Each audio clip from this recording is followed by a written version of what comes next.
Hey, this is Bonnie Cribbs. You are watching For the Love of Disney World. I love Disney so much that I picked myself up and moved from Nashville, Tennessee, all the way to Celebration, Florida, just to be as close as possible to all the magic. So stay tuned, subscribe, keep on watching, and I'll share all the magic, all the joy, all the excitement, all the adventure that comes with living next to Disney.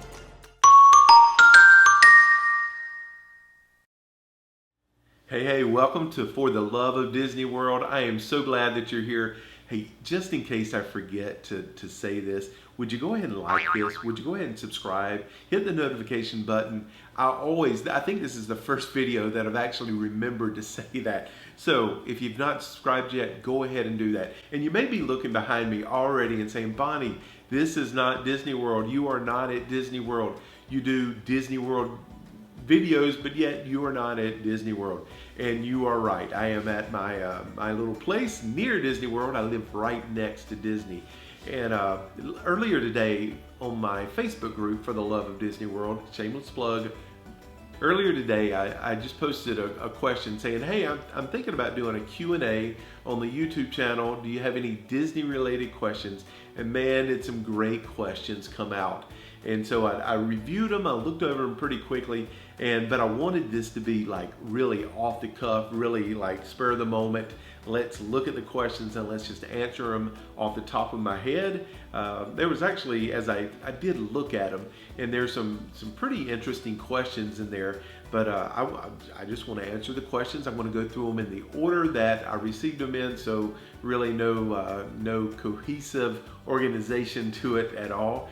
But let's just dive right into it. And the first one is this. It's from Jeffrey, and he said, what was your original attraction to Disney?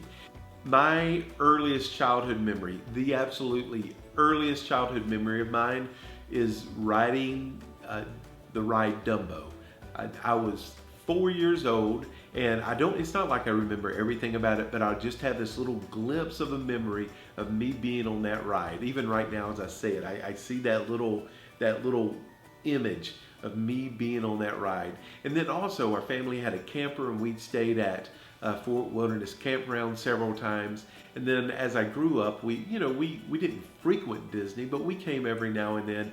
Then my brother, he ended up working for Disney for about 15 years. So even at that was like after I was out of college. And even at that point, I just remember always having a ton of questions, Disney organization questions, Disney business related questions, just trivia, that kind of things. But while he was working here, he could never get off for Christmas or Thanksgiving. So our family, like a lot of our family, we would come down here, my nieces and nephews and brothers and sisters, everybody, our whole family were down here. And that was always the fun Thanksgiving, the one I look forward to the most. And I just enjoy it. There's so much nostalgia there. There's so many memories there. And also the earliest picture I have of me and my mom is us at Disney World. And I think I was that 4-year-old mark. I think that was the 4-year-old trip. But anyway, so that just holds a precious memory to me. So okay, let's go to the next question. Melody asks, are there any times of the year when the parks aren't so crowded? Man, Disney knows how to bring in the crowd, don't they? I've started shifting my perspective a little bit when it comes to the crowd, and I've started thinking of it this way. Isn't it so awesome to be at a place where people literally come from all across the world, and then they wait in line for forever to ride these incredible rides and these attractions and these shows? Isn't it so cool that people are coming literally from all over the world and creating the crowd that there is? But Melody's asking, can I come and avoid the crowd? I just want to avoid the crowd, right? Melody, the best time to come to avoid the crowd is either the day before or the day after a hurricane. Yeah, I know, but seriously, the crowd is like non-existent at that point. When those hurricanes come, I go to the park because they are so empty. It's almost like a ghost town, kind of eerie. But I know that that's not what you were asking. That's not what you had in mind. The best time that I can recommend is right after the holidays. So the holidays here, they last from pretty much August until, you know, that first week of January or so, and then immediately after that, there's the big marathon. So again, Disney's bringing in people after the holiday season, so there's not a big lag there. But right after that, for a couple of weeks, it really does seem like there's not a lot of people around. And so yeah, that's a good time. It's also a time when most people can't come. You know, they're back in school. They've just taken vacation time for work. That kind of thing. So the crowds are pretty limited with that. So, ooh, Becky asked this: if you had met Walt Disney and had one question and one comment for him, what would they have been? Man, that when I read through this, and this was actually one that made me think, this is a great question. The man was a genius. The man he was a dreamer like no other. Get this, now when he came to Florida and he purchased land to build Walt Disney World, he purchased 47 square miles of property. 47 square miles. That's like the size of San Francisco. My question would probably be around that, of how do you go for your dreams in the way that you did? I mean, you went for your dreams. I can't even imagine having a vision so big that I would buy 47 square miles of property. Or I definitely don't have the business know-how to come up with all that kind of money, and the people to believe in me and the people to back me. That just blows my mind. I would just want to know, how do you allow yourself to dream that big and then in reality pull it off? I mean, not only did he dream big, but he pulled it off. I want to know, how do you do that? I mean, I just think that would be amazing. The comment that I would say is thank you. You know, there's this picture of him, and actually there's a video of him as well, of him being on a train set in his backyard, and the smile on his face, the joy and the excitement in his face. It says it all. I mean, there was so much joy and happiness there. And I would say thank you for taking that joy that was on your face and then transferring it to other people. I just think that's a gift, and what a blessing that has been to millions and millions and millions of people. And I'd like to be able to say thank you for doing that. Great question, Becky. I love that. Lori asked, what resort in each category do you recommend? Which resort in each category do you recommend? Okay, for the value, Pop Century for sure. And if you've not seen Pop Century, I've got a video of a tour of Pop Century, and so if you want to see it, I'll tag it here. Is it that side? That side? I don't know. One of these sides. I'll tag it to where it shows up. But it's a tour of Pop Century. Love that place. I think it's the cutest. My brother is coming soon. My brother and sister-in-law are coming soon, and they're staying there. Matter of fact, my sister's staying there later this year as well.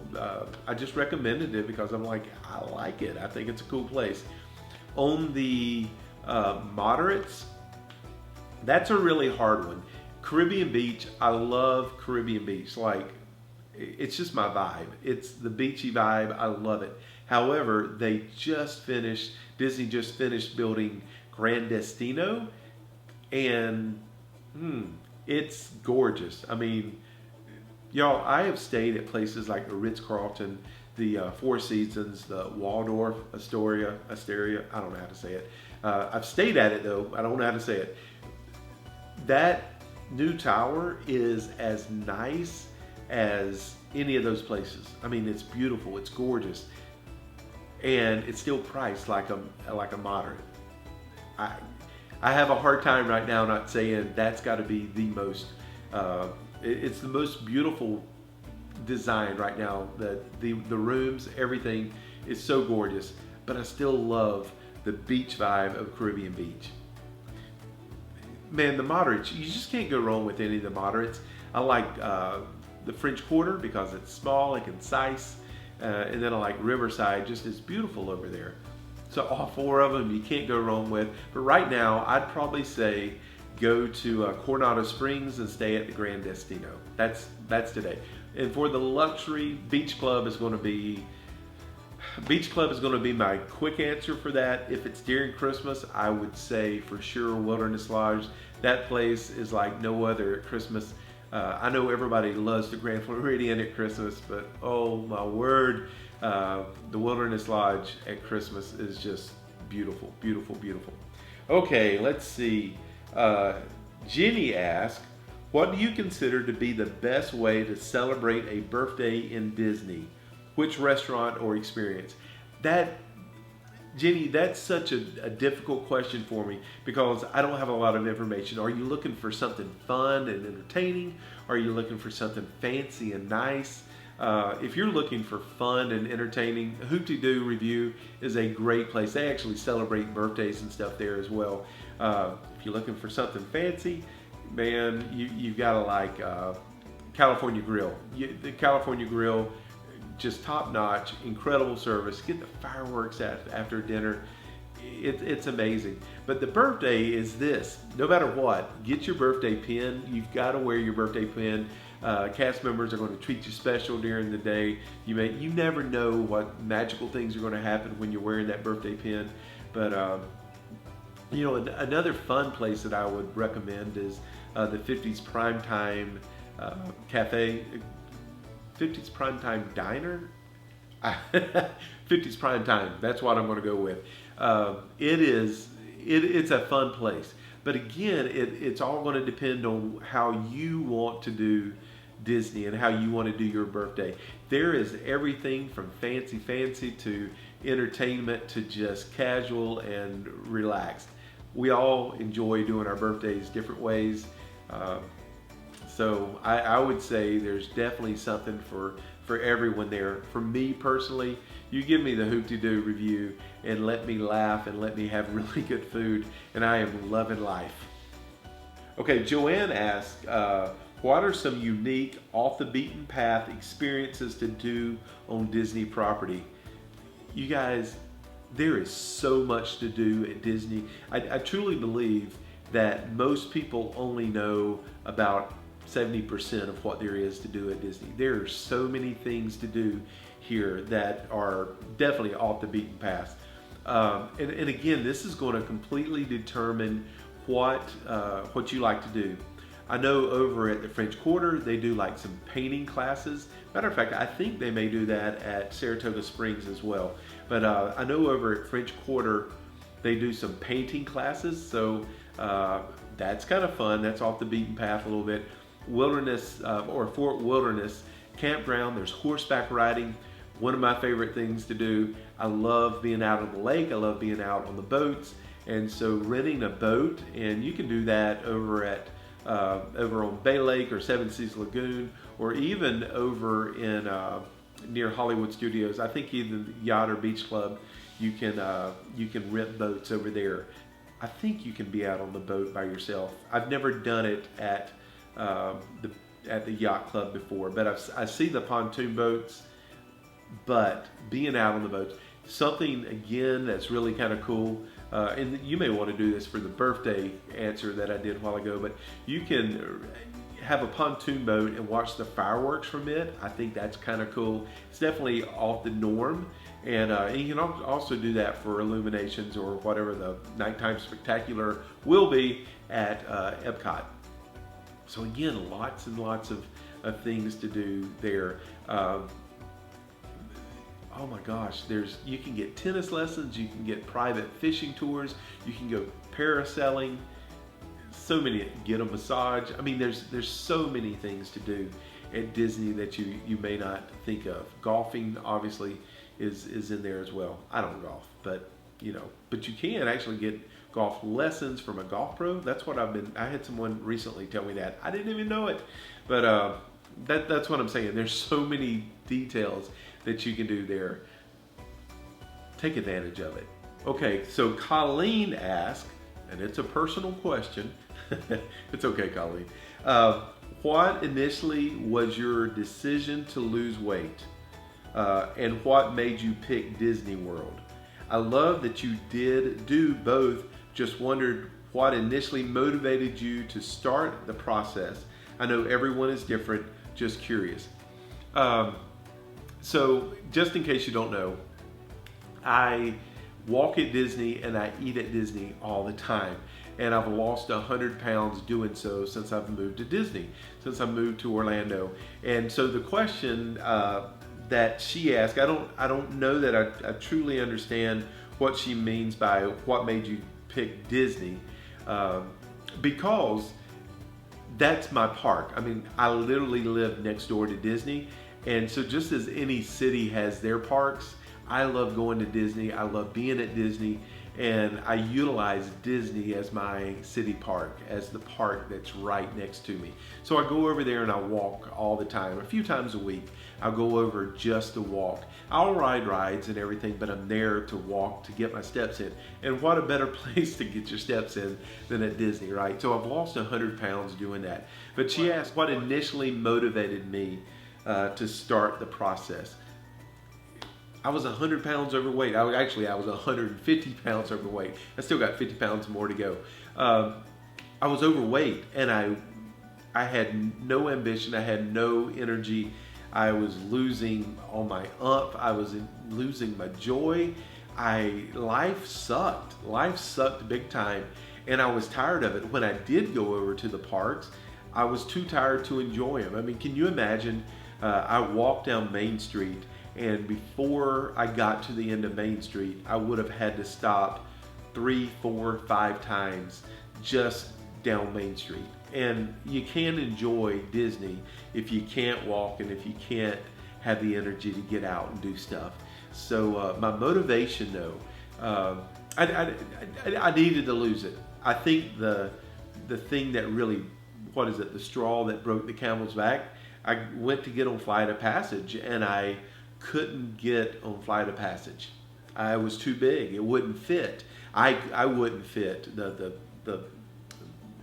constraints, they wouldn't go around me. And that was heartbreaking. That was the first time I wasn't able to get on a ride at Disney. And man, I see some big people getting on rides at Disney, and I was like, I can't get on this ride. I must be bigger than them. It was reasons for health, but mostly, I mean, honestly, it was just because life sucked, and I was tired of life sucking. So it was time to do something about it.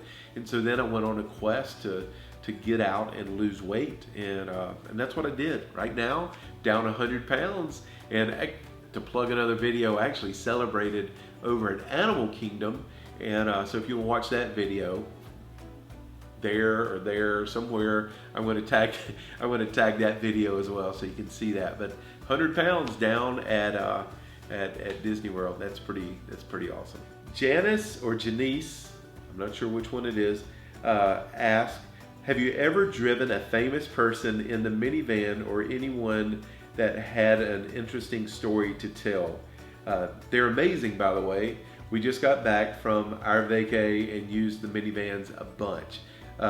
Janice, thank you, first of all, for using the minivans. We appreciate it. So just in case you don't know, I do drive the minivans. I'm a cast member. I work over at Disney a couple of nights a week, 2 to 3 nights a week, sometimes 4, but 3 is my schedule number. I love driving the minivans. And get this is why I love driving the minivans. I get paid to drive around Disney World and to talk about Disney World and to give people magic. I like to create these magical moments, these magical experiences for people. I get paid to do that, and it's so cool. There's also a lot of perks that comes with it. They want us to know all about property, so they make these tours available to us, dinner, that kind of stuff. They want us to know about all 43 square miles of property. There's 43 square miles now. It used to be 47. They sold Celebration was part of that. Anyway, so the question is, have I ever driven anyone famous? Yes. And I got to be careful the way that I say this too.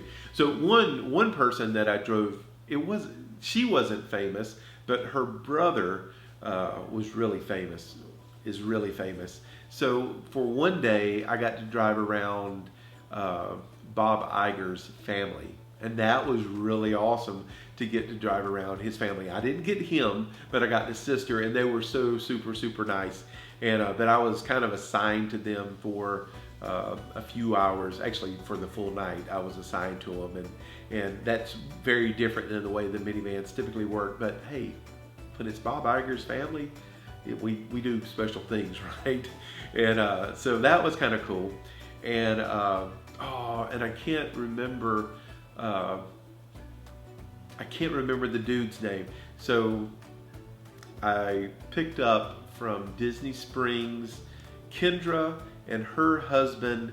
He's the NFL player, and she was they both have like their own reality, or had their own reality TV shows. So Kendra and I can't remember his name. Remember hers, but anyway, I drove them around. And I know that I've driven around some like big vloggers that were some people that's had their own podcast, and I've looked them up. I just didn't know who they were, but I looked them up and thought, wow, that's kind of cool. They were in my car. But I love driving the minivans, y'all. It's so fun, and so that's a fun question, Kristen. I'm also limited in, or Janice, I'm also limited in what I can share with stuff like that. You know what I'm saying? Don't want to get fired. I like my job. So here's another question. Kristen asked, what do you recommend for a non-park day aside from hanging by the pool? Is there anything other than hanging by the pool? That's what I like to do. You put me next to the pool and I'm a happy camper. But yeah, there's so many things to do for a non-park day. Resort hopping. I love to go resort hopping. I love the theming of the different resorts. So just getting out and seeing and experiencing the resorts, so much fun to me. I like getting out and riding the transportation. Matter of fact, I want to do a transportation challenge on one of the videos where I can actually see if I can ride all the different modes of transportation in one day and the different kind of boats and everything. But I love being out and just riding and experiencing the different kinds of transportation. That may not sound so fun to you, but it's my kind of thing. A spa day, the spa at Grand Floridian, super, super nice. I like the one over at Saratoga Springs a little bit better. Super, super nice. Love it over there. So it's like even a spa day. Disney Springs is over there to shop. You know, there's a lot of shopping, there's a lot of entertainment over there, but you know, you can go over to Splitsville and go bowling, and maybe that doesn't sound like that fun of a day to you to go bowling, because you can go bowling at home. But think about this, if you're on a family vacation and you take the family bowling, how fun is that? It's really good on a rainy day as well. But also the AMC theater over there is super, super nice. And so a movie day, that's kind of fun. I mentioned earlier that you can rent boats, and so you can, like the big pontoon boats and everything, rent one of those, spend a couple hours out on the lake. It's not by the pool, but it's out on the lake, and I think it's a good way to spend some time. Also mentioned earlier the horseback riding, again, super, super fun. And even on a non-park day, take in something like the Spirit of Aloha or the Hoop-de-Doo Review, a show like that, super cool. I would also say this, Jelly Rolls is so much fun. For you adults out there, I think you've got to be over 21 to be in there. For you adults over 21 that want something really crazy fun, it's so much fun.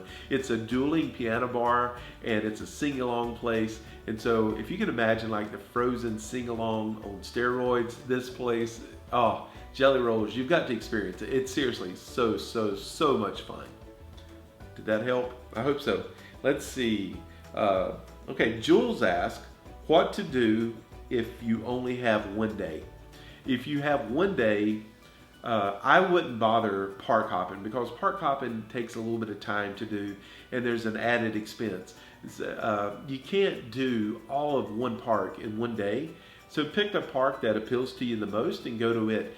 For me, if I was here and only had one day, I would definitely do Magic Kingdom, because there's so much to do, longer hours most of the time as well, and I would take all of it in. all the every last bit of it. I would take all of it in that I could, and I'd hack those fast passes like crazy, and take advantage of just getting on all the rides that you could. There's so many to do there. But Magic Kingdom, one day it would be Magic Kingdom for sure. Nancy asks, is any of the magic lost working for the company? What about since visiting so often? Nancy, this is actually a really good question. When I first started working over at Disney, I took a job working on watercraft. And so over in front of the Magic Kingdom, the boats that go to the resorts and then the ferries, that's what I was doing. And I, from the time I was a little kid, I wanted to work on those boats. I just wanted to do that. I thought that would be so much fun. I thought it was going to be like a day at the lake. Really, it's not at all. It is work. Doing that role, I have so much more respect for cast members and what they do, what they tolerate, what they have to deal with on an hourly, by the minute basis. It blew my mind. But when I took that job, I said, I'm going to keep on working here unless Disney starts losing its magic. If it stops losing its magic, I don't want to do it anymore. And after a few months, I was ready to go, and I was just ready to go. It had started losing its magic, but it was a lot of different things. Being out on the boats, working, it's hard work. And it's not like being at the lake and having a fun day at the lake on there. It's very repetitive, back and forth, back and forth, back and forth, and you're dealing with a lot of guests who oftentimes aren't so nice. And I don't know that I'm the best at dealing with people who are being mean. I like nice people. That's why I love our community so much over here. It's nice people, and so it was losing its magic. However, when I went to minivans the first day, I knew right off the bat this was going to be different. This was going to be fun. I knew that I was going to be empowered to create happy and to create magical moments and to create these incredible experiences. And that was what I was looking forward to. So there is, even though that's a part-time job for me, it's so much fun. I get to go and create magic. So it is not, that particular role has not made Disney lose any of the magic at all. Going all the time really hasn't changed the magic. It's shifted a little bit, but it's different because there's something really cool about getting to come down here and be on vacation. I mean, there's something about being on vacation and not having a care in the world, where almost all the time that I'm at the park, I've still got to get back for work. I've still got to get back to, something else that's going on during the day. And so from that standpoint, it's a little different, but it's still fun. It's still absolutely fun. I wouldn't go all the time if it wasn't fun. So I hope that answers your question. So this one just popped up as well. What's the best things to do on New Year's Eve? Avoid the place.